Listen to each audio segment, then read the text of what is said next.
Yo, what's going on, guys? It's Anomycology. Today I'm going to be teaching you how to create, pasteurize, and pressure sterilize your substrate mixture, allocating sufficient nutrient composite for your grain spawn. First thing we're going to start by doing here is going ahead and measuring out our peat moss and vermiculite. You can see here to measure everything out to make sure it'll fit inside of my pressure cooker. I like to use one of these vented mushroom bags you can get from Amazon. I think to buy them in bulk, it's about $8 for about 200 of them. What I'm doing here for the measurement ratio is I'm doing 4 parts peat moss, 1 part vermiculite.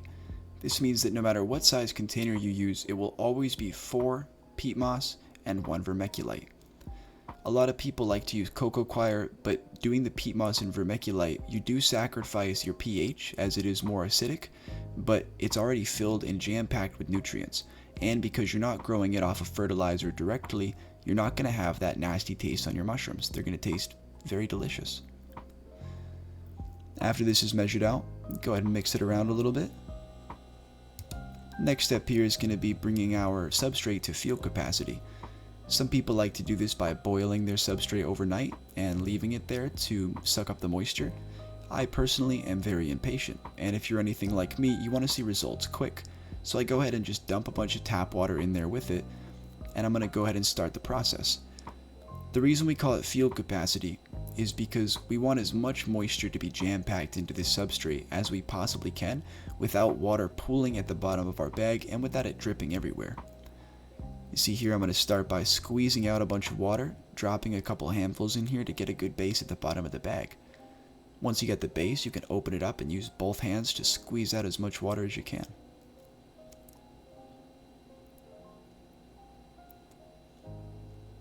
You see, once you're done at the very bottom, there's going to be a whole lot of soupy mess, but you don't have to be super careful with this. If it's too waterlogged, it'll be okay. It'll be really humid at the very end, and you might create a better microclimate for contaminants. So be really careful with this process, and make sure you're wearing gloves, for God's sake.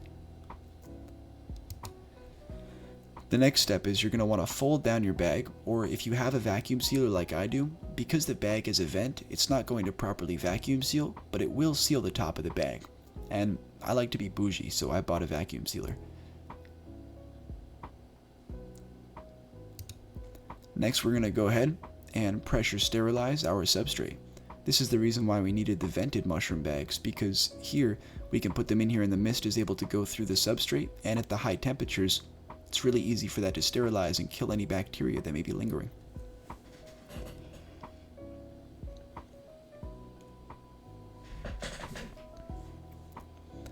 I'm going to go ahead and add about 2 inches of water right at the end here. Again, usually any water that's added into the pressure cooker is about 2 inches high, and most of them have a little ruler on the inside of the pressure cooker, so you'll be able to see how many inches of water you're adding.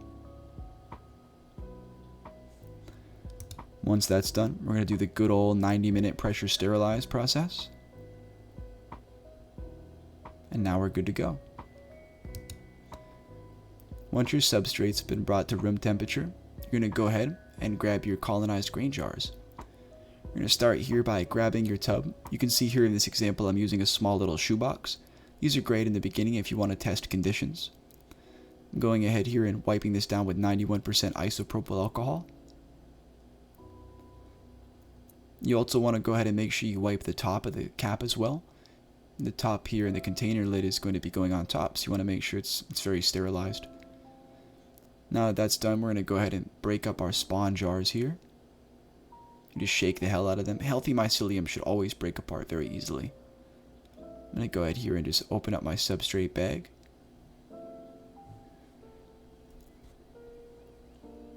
Now we'll go ahead and dump this right into the bottom. And I like to give it a good old massage just to make sure that there's no pieces clumped together. And you can eye this next part out. I like to add, about the same ratio of popcorn that I added, sometimes more. More substrate just means more flushes, but, we'll go over that a little bit later, because you can always tweak these methods and really do whatever you want. This is just so you guys get the basic idea. Upon more research and species development you'll do yourself, I'm sure you'll find methods that even I haven't done. You can see here I'm adding a little bit more right over the top afterwards, just to add a little casing layer. After this is done, I'm going to go ahead and mist this exactly 10 times.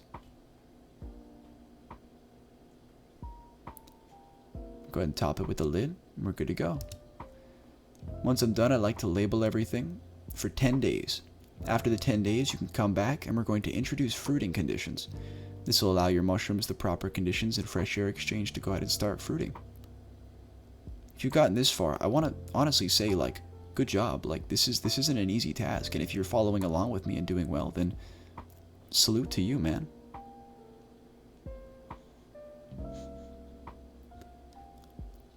And that's everything, guys. So now you guys know from the very beginning, you know how to create your culture, you know how to create grain spawn, you know how to create substrate, you now know how to spawn your grain spawn with the substrate, and in the next episode I'm going to be teaching you guys how to introduce fruiting conditions, FAE, which is fresh air exchange, and how to mist the sides of your tub if they get dry. But with this method, you really won't need to ever mist your tubs. Another thing I want to mention so that nobody gets confused about this is every single time you go to spawn your grain, you should be re-field capacifying all of your substrate and repressure sterilizing. If you don't, it's going to get filled with contamination. It could be too dry. You're going to have other problems. The reason we added that casing layer is because we really wanted to create the microclimate above it and the moisture inside of the substrate. That's why you missed it then, because if you missed it later, you could cause some damage or even bruising to the mycelium, affecting your overall yield quality. Anyway, guys, this has been Anomycology.